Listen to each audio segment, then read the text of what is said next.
Good evening, everybody. The Lord be with you. Welcome to our this is sort of like a pre-service party, I think, as we gather for a Last Supper drink. And for those of you after this, there is the opportunity to join in with the Diocese of Oxford material, marking Maundy Thursday, the Last Supper. Usually we would be together having a meal at one of our church buildings, and we would be washing feet for those of you who like that kind of thing. So today we're doing the party a little bit differently. We've got a collection of different types of things going on, all based around the theme of the Last Supper and the Passover. We're going to start off by hearing a sung poem or prayer. It's a blessing, really. So it's a Jewish blessing which would be prayed over the bread at a Passover meal, or Seder meal, sorry. So what I'm going to do is I'm going to share screen and leave that with you.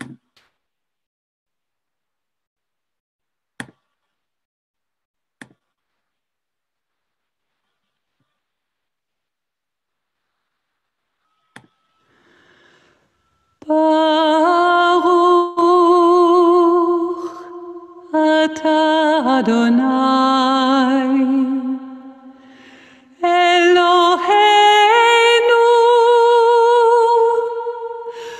melech haolam asher kitshanu במצוותיו וציוונו להדליק נר של שבת.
And so we are mindful that our faith is one that grows out of the Jewish faith. And now I'm going to be speaking with Jeremy, who has Jewish roots. Hello, Jeremy. Hello. First of all, can you tell us a little bit about that first piece that we've just watched? Well, my understanding is that is a prayer that would normally be prayed or chanted at the beginning of a Sabbath meal as a blessing for the bread, as a thank you for the bread. I think it's rather beautiful. We looked at various ones. There was a chant that wasn't quite finished, but that one I think is lovely. And it's a blessing for God's provision of bread. And could you tell us a little bit about what your connection to the Jewish faith is? Well, I don't know whether you know, most of you, but my mother was Italian and Roman Catholic, but my father was Jewish. He was a fourth generation Jew in this country. I was brought up a Catholic. When my sister, who's older than me, was born, the Catholic priest came round and got my dad to promise that he wouldn't stand in the way of the children being brought up in the true faith. But I do have a Jewish heritage, and I was brought up in a part of London in Wembley, which at the time was very Jewish. And my best friend from school, primary and secondary school, he was Jewish, and that was my second family. So I'd be around at Richard Vine's house all the time, and I'd be invited to all the festivals and Shabbat dinners and Pesach dinners and so on, which was lovely. Funny enough, my mum was a brilliant cook. Charlotte Vine was a terrible cook. So I went around for all these meals there. But I don't remember the terrible food. What I remember is the warmth and the joy and the spontaneity and the sort of outrageousness of Jewish people getting together to eat. Thank you. And are you, when we chatted earlier, you were talking about perhaps wearing something that was from your Jewish heritage. Is that what you're wearing? So I'm wearing a yarmulke, if you can see. Yeah. I'll leave you to guess how it's connected to my head, since I have no hair. And this is my father's prayer shawl. Oh, how gorgeous. So Jews, if you read the story of Aaron, that's where the prayer shawl comes. I'm not wearing it correctly. It should be worn next to the skin, and then over the top, and it's got these lovely hat tassels at the bottom, this beautiful blue stripe. But I thought you wouldn't really want to see me semi-naked. Thank you, Jeremy. And you've got something else that you're going to be sharing for us now from your Jewish faith, from the Jewish faith. Yes, so forgive me, I'm reading from my phone. So I asked my friend Terry, the sister of my old school friend, whether she could recommend a prayer or something that would be really relevant to both them as Jews celebrating Pesach and having their Seder meal. So they'll be having their second Seder meal tonight. In the UK, Passover started last night. It's 1 day longer than Passover in Israel. I'm not quite sure why. I think it's something to do with the Promised Land and so on. In Israel, Passover is starting tonight, and they would have a Seder meal. And they have, like we have the Book of Common Praise, they have, I'm going to pronounce it incorrectly, they have an equivalent. And this is a beautiful prayer from that, which I think is also relevant to where we are in terms of the promise that Jesus made that the disciples didn't understand about tearing down the temple and rebuilding it in 3 days. So here goes. He is most mighty. May he soon rebuild his house speedily. Yes, speedily. In our days soon, O God. Rebuild, God. Rebuild your house soon. He is distinguished. He is great. He is exalted. May he soon rebuild his house speedily. Yes, speedily. In our days, soon. God, rebuild. God, rebuild. God, rebuild your house soon. He is all glorious. He is faithful. He is faultless. He is righteous. May he soon rebuild his house speedily. Yes, speedily. In our days, soon. God, rebuild, God. Rebuild your house soon. He is pure. He is unique. He is powerful. He is king. He is awesome. He is sublime. Yes, all powerful. He is the Redeemer. He is the all righteousness. May he soon rebuild his house speedily. Yes, speedily. In our days, soon, God. Rebuild, God. Rebuild your house soon. He is holy. He is compassionate. He is almighty. He is omnipotent. May he soon rebuild his house. Yes, speedily. Yes, speedily. In our days, soon, God, rebuild. Soon, God, rebuild your house.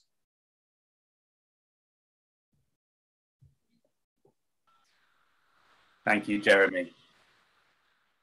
There is much that we have that links us with the Jewish faith. And one of the things that we do share is we share what we call the Old Testament. And so what I'm going to do now is share with you a clip, a song from a film that I loved growing up. Some of you may know it. It's a film called The Prince of Egypt. It tells the story of Moses. And the clip that I'm going to show you is the start of the Exodus as the Israelites leave Egypt.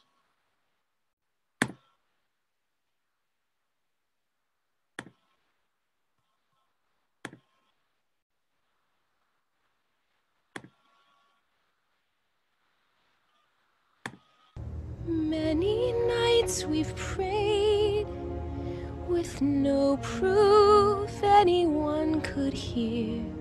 In our hearts a hopeful song we barely understood. Now we are not afraid, although we know there's much to fear.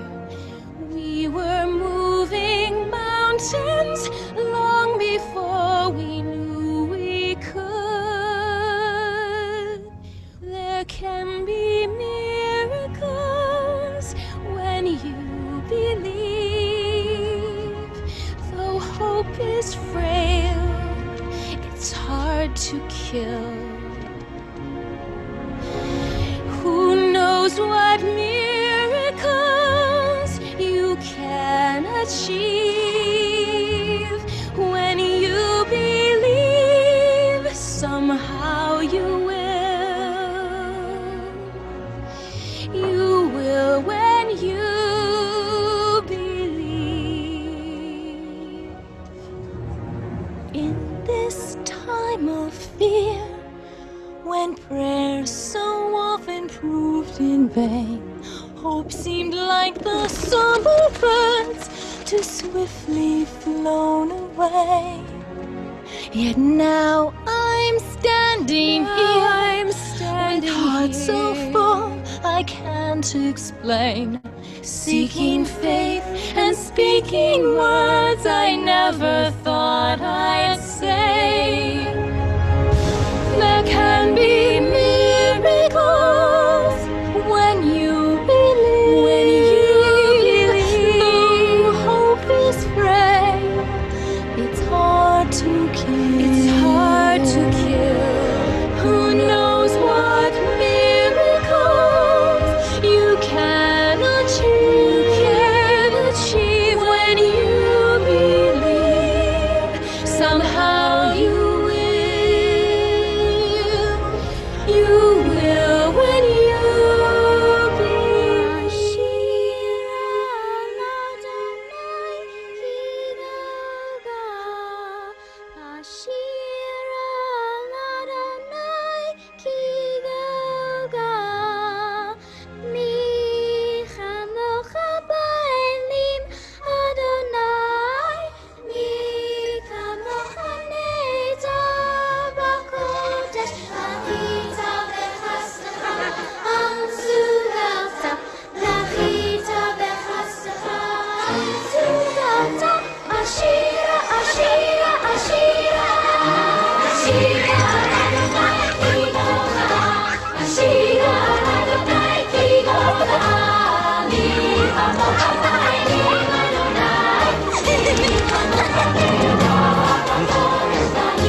I always have to stop myself from crying when I watch that film. It's really gorgeous. Hands up if you have seen that film before. Okay, not enough hands have gone up. Have gone up for that. So I need to lend you the DVD. You need to watch it because it's so beautiful the way that it tells the story and articulates everything, the way that God acts within the story. So we're taking a move now from everything that we share with Judaism at this time and moving into some more Christian reflections. And we're going to start off, we've got a triptych of poems for you. The first poem is going to be read to us by Hugh. It's a poem by George Herbert called The Agony. Philosophers have measured mountains, fathomed the depths of seas, of states, of kings, walked with a staff to heaven and traced fountains. But there are two vast, spacious things, the which to measure it doth more behove, yet few there are that sound them, sin and love. Who would know sin, let him repair unto Mount Olivet. There shall he see a man so wrung with pain that all his hair, his skin, his garments bloody be. Sin is that press and vice which forces pain to hunt his cruel food through every vein. Who knows not love, let him essay and taste that juice which on the cross a pike did set again a brooch. Then let him say, if ever he did taste the like. Love is that liquor sweet and most divine, which my God feels as blood, but I as wine.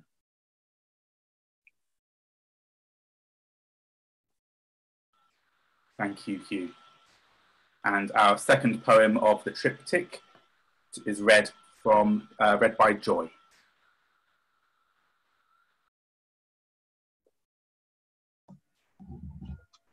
This is a poem by Malcolm Guite, who writes sonnets, and this is his sonnet for Maundy Thursday. Here is the source of every sacrament, the all-transforming presence of the Lord, replenishing our every element, remaking us in his creative word.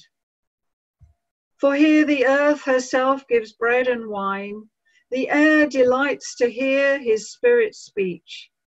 The fire dances where the candles shine.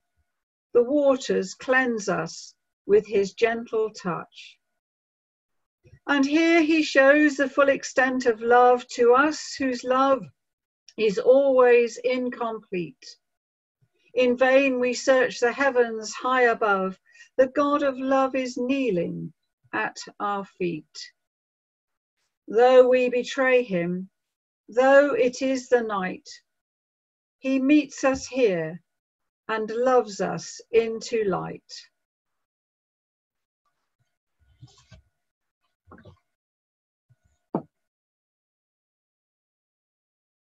Thank you, Joy.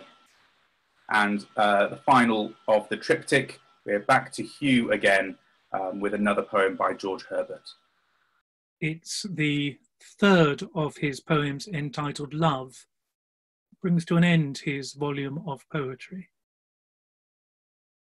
Love bade me welcome, yet my soul drew back, guilty of dust and sin. But quick-eyed love, observing me grow slack from my first entrance in, drew nearer to me, sweetly questioning if I lacked anything. A guest, I answered, worthy to be here. Love said, you shall be he. I, the unkind, ungrateful, my dear, I cannot look on thee. Love took my hand, and smiling did reply, who made the eyes but I? Truth, Lord, but I have marred them. Let my shame go where it doth deserve. And know you not, says love, who bore the blame? My dear, then I will serve. You must sit down, says love, and taste my meat. So I did sit and eat.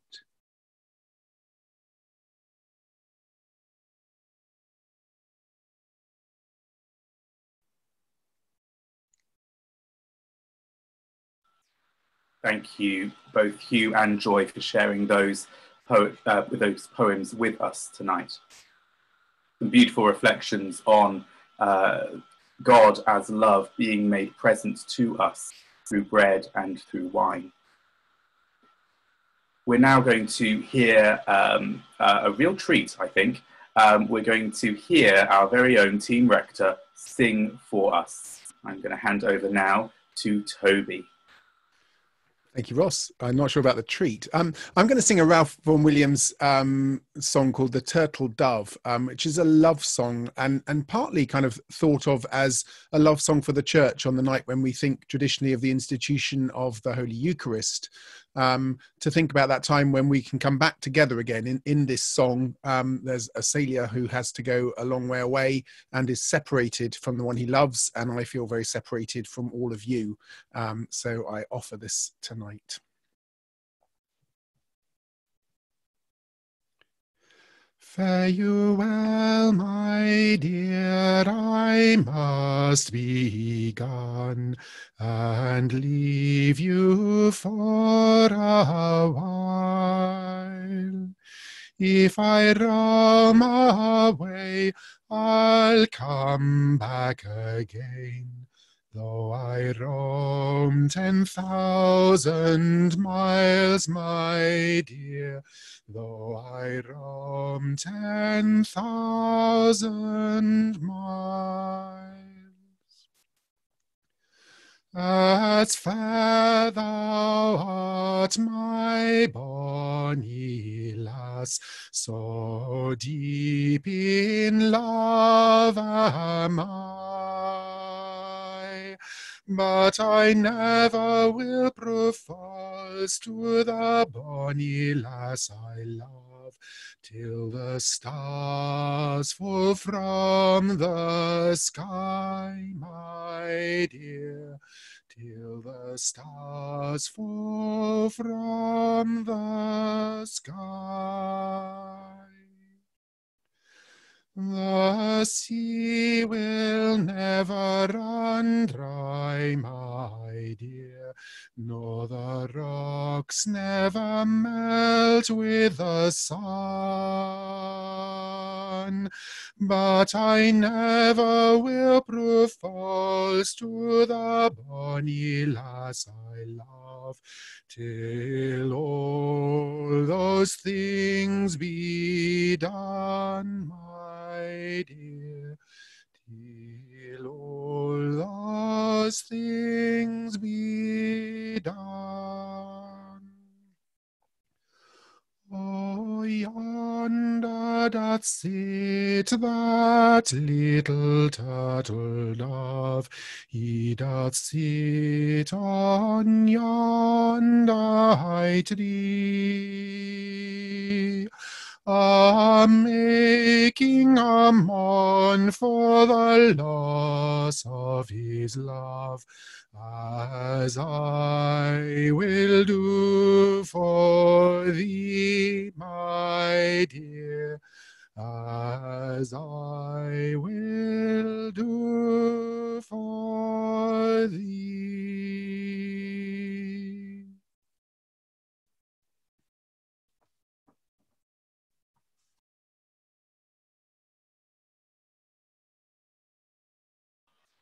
Thank you, Toby. That was really beautiful. And it was absolutely a treat. Thank you. We have another poem for you now. This person doesn't know that I'm about to do this because I'm just looking at the time and I can see that we're running under schedule, as it were. So I'm actually going to interview this person a little bit before I ask him to offer what he's bringing us.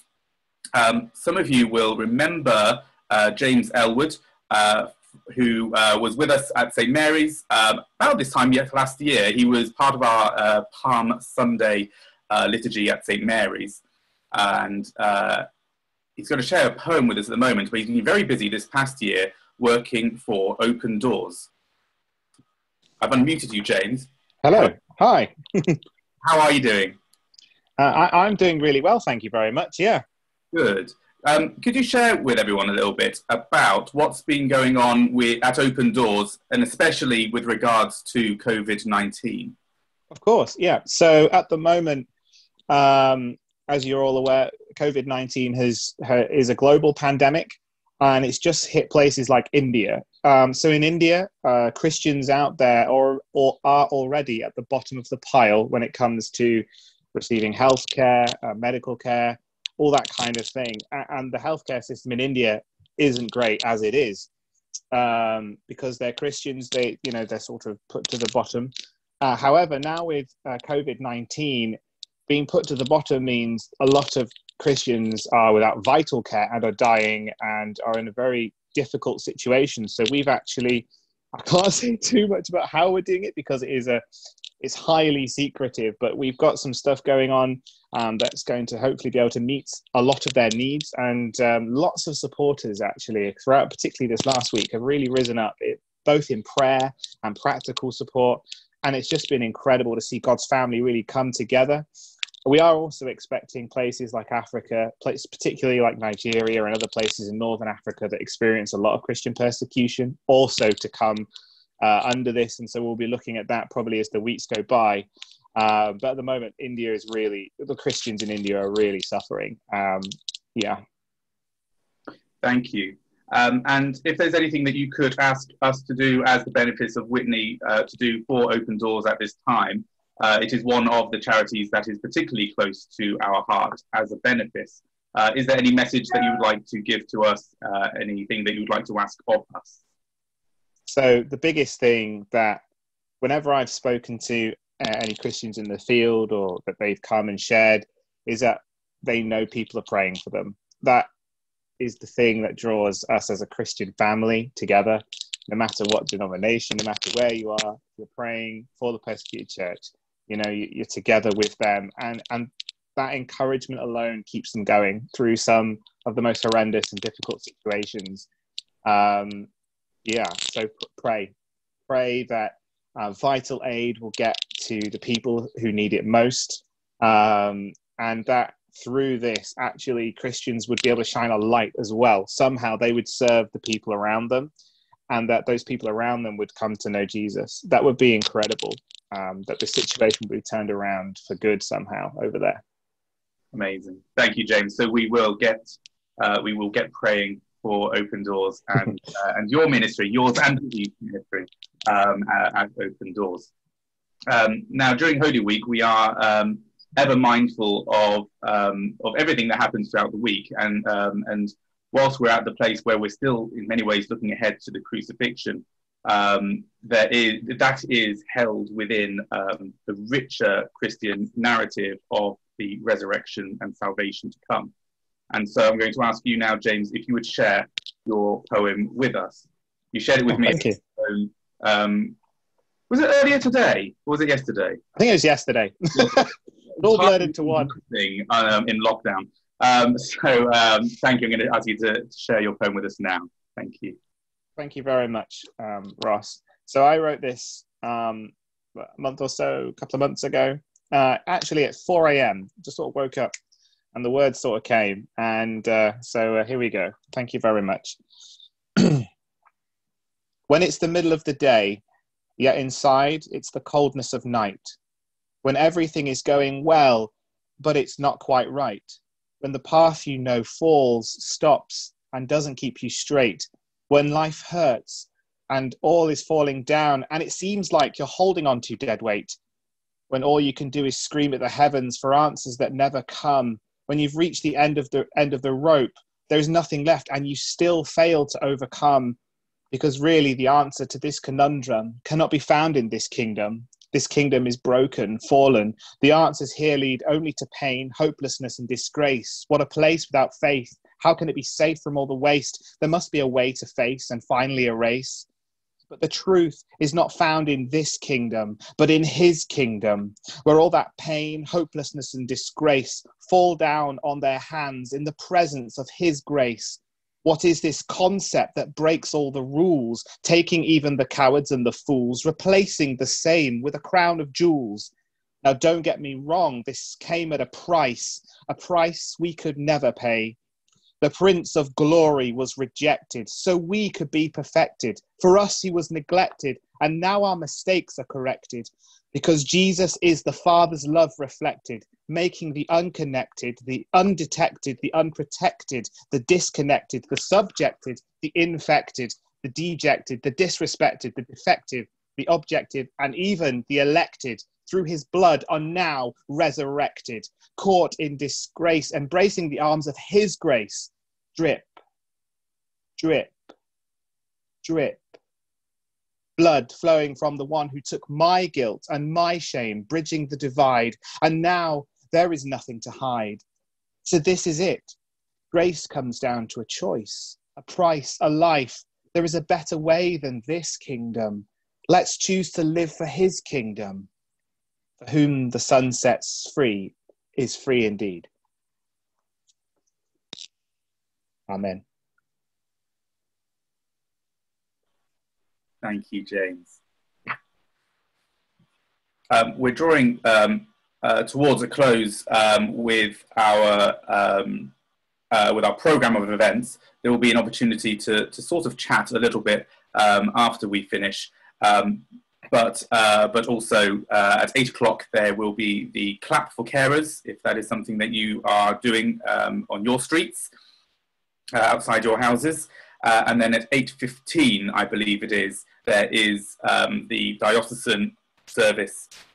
Kaylee, I think, she's just done it, shared the link to the service in the chat.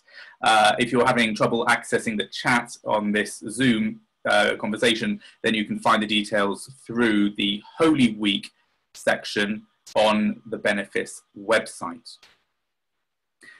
Our final piece was uploaded the other day by Francis, the organist at St. Mary's, who compiled a few voices to sing a piece by Thomas Tallis. And usually it's a piece of music that would typically be played on Good Friday. But as time means nothing at the moment in lockdown, we're going to have that close us, and then after that there'll be a time to chat before other things. So let me just share screen.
So a huge thank you and well done to St. Mary, or a part of St. Mary's choir, for putting that together.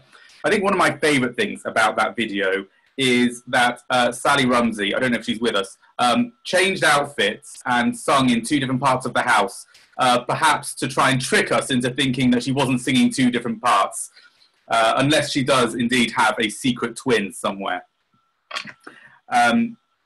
A huge thank you to everybody who contributed to this evening's sort of drinks party with a very Maundy Thursday theme to it. As I've said earlier, we have got the clap for carers at 8 o'clock. There's the diocesan service at 8:15. Details in the chat or via our website. And